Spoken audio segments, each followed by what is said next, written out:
Is that seat taken? Claire's voice was soft but shaky as she pointed at the open chair, across from a man hunched over his coffee. She clutched a binder to her chest, her coat still soaked from the surprise rainstorm outside. The man didn't look up. He just shook his head once. Claire slipped into the seat and set her binder on the table. The cafe was nearly full. Every other table was packed with business meetings, loud friends, or couples holding hands.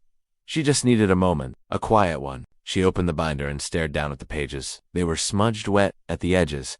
Her resume, her references, her cover letters all ruined. She'd rushed out that morning for a job interview across town, only to get caught in the storm and then turned away for being 5 minutes late. Unprofessional, the receptionist had said with a forced smile. We're looking for someone who respects time. Claire blinked hard. She hadn't even told them her name. Now here she was, in a coffee shop she couldn't afford, nursing a single cup of tea she hadn't even touched. The binder sat limp beside her, a reminder of everything falling apart. Across from her, the man slowly looked up. He was older, mid-50s maybe, wearing a gray blazer with faint pinstripes, clean-shaven, serious. But his eyes were warm. Too warm for the sharp suit he wore. You all right? He asked finally, his voice low.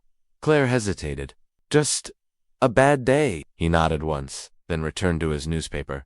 Not another word. Claire let out a breath she hadn't realized she was holding. There was something oddly comforting about sitting across from someone who didn't pry, just stayed. What Claire didn't know was that every time she looked down, the man glanced up, quietly watching, quietly recognizing something in her that no one else had noticed. Because 20 years ago, he had sat at that same table, with the same ruined binder and the same look in his eyes. Claire didn't even see the woman approach. She was too focused on redrawing the edges of a water-damaged resume with her finger like it would somehow reverse time.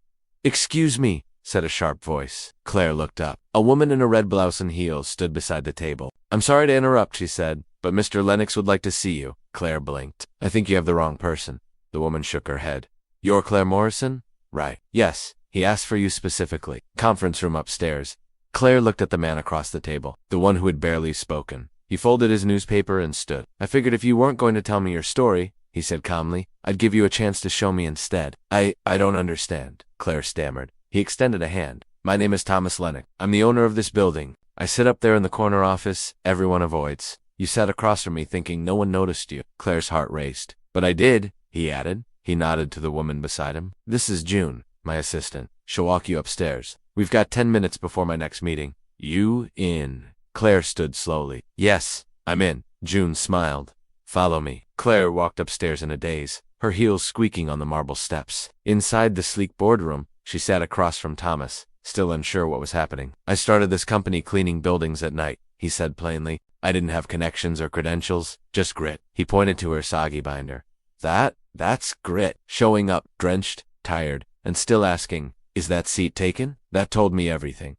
He leaned forward. So, tell me what you're looking for, because I might just have a place for someone like you. Claire couldn't believe what she was hearing. A few hours ago, she had been standing on a subway platform with rain in her shoes and shame in her chest. Now, she was sipping warm tea from a fresh cup, seated across from a man offering her something she hadn't heard in months. A chance. Not charity, not pity. Thomas listened as she spoke, not just about her resume, but about her years caring for her grandmother, the business degree she never got to finish, the odd jobs she'd worked to pay the rent. He didn't blink when she said she'd been passed over for dozens of roles. Instead, he asked, if I gave you a 2-month paid internship, where would you start? Marketing, HR, operations. Claire blinked. You're serious? He smiled. Dead serious. But I only offer one seat at a time, so you'll have to choose it. Claire's hand trembled as she reached for the teacup. I'll take operations, she said. I want to understand the engine, not just the shell. He chuckled. You'll go far. That afternoon, Claire returned home, binder still wet but heart light for the first time in weeks.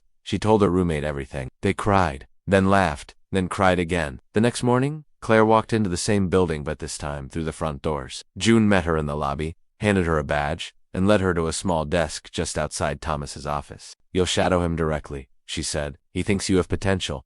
Claire looked around. It was nothing glamorous, but it was hers, and she'd earned every second of it. As she sat down, she looked across the open lobby, where people buzzed buying to meetings, avoiding eye contact. Then she saw it. A young man, early 20s, shivering slightly, binder in hand, soaked shoes, confused eyes, and an empty chair across from him. Claire stood. She walked across the floor. She pointed to the seat. Is that seat taken? Claire hadn't expected much on her first week, just a desk, a list of tasks, and maybe a few awkward silences in the hallway. But what she received instead was mentorship. Thomas didn't just give her orders, he taught. He'd call her into meetings and ask for her opinion, even when no one else did. He let her sit in on strategy calls, even let her shadow him during vendor negotiations. She learned more in 2 weeks than she had in 2 years of job hunting, but Claire never forgot where she came from. Every afternoon, she'll eat her sandwich by the lobby window and glance at the very table where it all began. The seat she had once filled in fear now became her reminder. One Friday morning, as she was sorting logistics data, she found a discrepancy in the invoice tracking system. Claire knocked on Thomas's door. "Got a second?" He looked up. She handed him the printed report. "This vendor's been overcharging us for bulk orders. Nearly $12,000 in the last 6 months. Thomas raised an eyebrow. "You found this?" Claire nodded. He stood silent for a moment. Then he broke into a smile. "Cancel my next meeting," he told June. "Claire and I are heading into a real one." They marched into procurement like a storm. And Claire, still shaky but prepared, walked them through the details in front of senior staff. Thomas let her lead. That afternoon, he passed her a sealed envelope with a small note attached. "The smallest seat can shift the whole table. Welcome to the team." Inside was her new offer letter, full-time benefits, title, Junior Operations Analyst. Claire stared at the signature at the bottom. Thomas Lennox, CEO, and cried silently in the elevator all the way down, not out of sadness, but because, for the first time in her life, someone had opened a door and left it unlocked behind him. A month passed. Claire's days were now filled with spreadsheets, systems, meetings, and shadowing different departments. But one Tuesday morning, Thomas surprised her. "I'm taking a leave of absence," he said. Claire blinked. "What?" "Why?" He smiled softly. "A family emergency. The board knows." Then, with a small glint in his eyes, "I left something for you." That something turned out to be an envelope on her desk the next morning, titled Claire's Challenge. Read only after 9 a.m. When she opened it, she found a handwritten letter. "Leadership isn't always about titles. Sometimes it's about stepping up when no one asks you to. While I'm gone, consider this your trial run. Oversee the onboarding of the new vendor. Present the quarterly Castratex results. And mentor that intern, the one you noticed last week at the front desk. His name's Jonah. He reminds me of someone I once knew." Claire folded the letter, her heart pounding. Could she do this? Doubt whispered, but memory shouted louder. She was the girl who had once walked into that same lobby with soggy shoes and ruined resumes.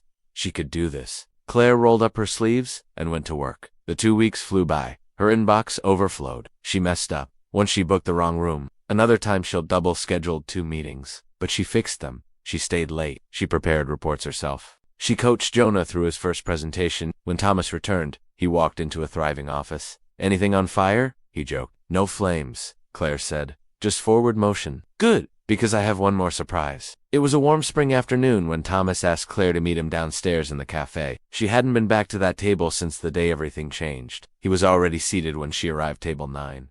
Her old seat was waiting. "Is that seat taken?" she teased with a smirk. He looked up. "Not anymore." They both laughed. Then Thomas turned serious. "You're good, Claire. Really good. I've watched how you lead, how you listen, how you teach others what no one ever taught you." Claire looked down, a bit flustered. He slid a small black box across the table. Inside wasn't jewelry, it was a nameplate. "Claire Morrison, Director of Junior Programs. Lennox Foundation," she gasped. "This isn't just a promotion," Thomas said. "It's your department. I want you to build a pipeline, find people like you. People who don't have a seat at the table yet." Claire stared at him. "You want me to find more Mez?" He smiled. "No, I want you to find people who never imagined someone would hold a door for them and then teach them how to walk through it," she whispered. "I knew the moment you asked if that seat was taken." She looked across the cafe, at the hum of conversation, at the open seats. "Then let's make sure there's always a seat," she said. And from that day on, table 9 wasn't just a table. It was the beginning of something bigger. Claire created a program that offered internships, mentorships, and a clear path forward for those who just needed a chance. People came in with wet shoes and worried eyes, and left with purpose. All because once, she sat down in the only seat left-hand someone noticed. 3 months into her new role at the Lennox Foundation, Claire had already placed 5 interns into paid development tracks. Each one had a story. Each one reminded her of herself, lost, uncertain, but full of grit. She made it a habit to spend Fridays in the cafe where it all began, observing from her usual seat at table 9. She kept a notebook with her, scribbling observations, ideas for outreach, notes from interviews. Some days, she'd stay for hours. That Friday, Claire noticed a girl maybe 9. She had a spiral notebook filled with hand-drawn fashion sketches, a laptop with a cracked screen, and a face that said she hadn't slept. Claire watched as she nervously approached a customer at the next table, showed them a flyer, and then quickly returned to her seat after a polite refusal. A few minutes later, Claire stood, crossed the room, and slid into the booth across from her. "Is that seat taken?" The girl looked up, startled. No, I mean, you can sit if you want, Claire smiled. Actually, I was hoping you could tell me more about those sketches. The girl blinked. Wait, really? Claire nodded. Tell me your story. Her name was Ava. She was studying design online, couldn't afford tuition, and was trying to sell custom pieces to keep her dream alive. Her mother had just lost her job. Rent was due. She felt invisible. Claire knew the feeling. By the end of their conversation, Ava had a paid design internship with the Lennox Foundation's community outreach team and a mentor who saw not just her struggle, but her worth. That night, Claire opened her laptop and wrote, "Today, I became someone's Thomas Lennox," and it felt like coming full circle. Claire stood in the boardroom 6 weeks later, presenting the first quarter impact report to the executive team. Not just interns placed, but lives changed. New metrics, community partnerships, stories with faces and names. She concluded with a single quote on the screen.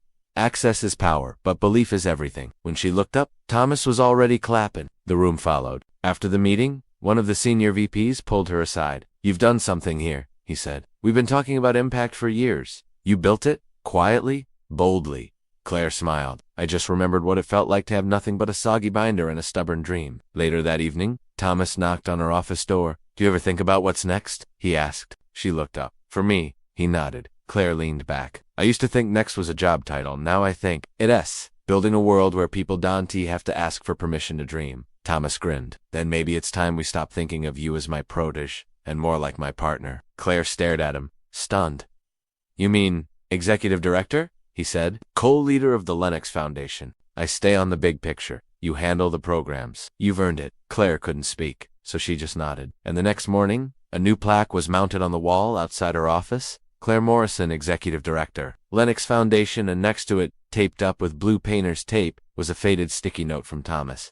"The seat is yours now. Don't forget to leave one open." Claire never forgot that first ruined window, the one she held when her shoes squished through the cafe doors, and her dreams felt miles away. She kept it, still water damaged, tucked inside a drawer in her office. It reminded her how far she'd come and how many still waited for someone to notice them. One stormy afternoon, Claire returned from a school outreach event and passed through the lobby. A young man stood near the cafe entrance, shoulders slumped, a plastic folder clutched tightly in his hands. Claire paused. He looked up. Rain dripped from his bangs onto the floor tiles. He glanced around, unsure of where to sit. Then she saw it. Table 9, empty, waiting.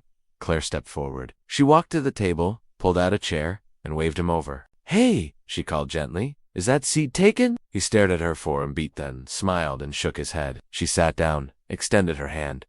"I'm Claire," she said. "Tell me what you're trying to build." And just like that, the cycle continued, because one act of kindness at a worn-out table had become something much bigger. A movement, a mission, a seat for every dream that dared to walk in from the rain.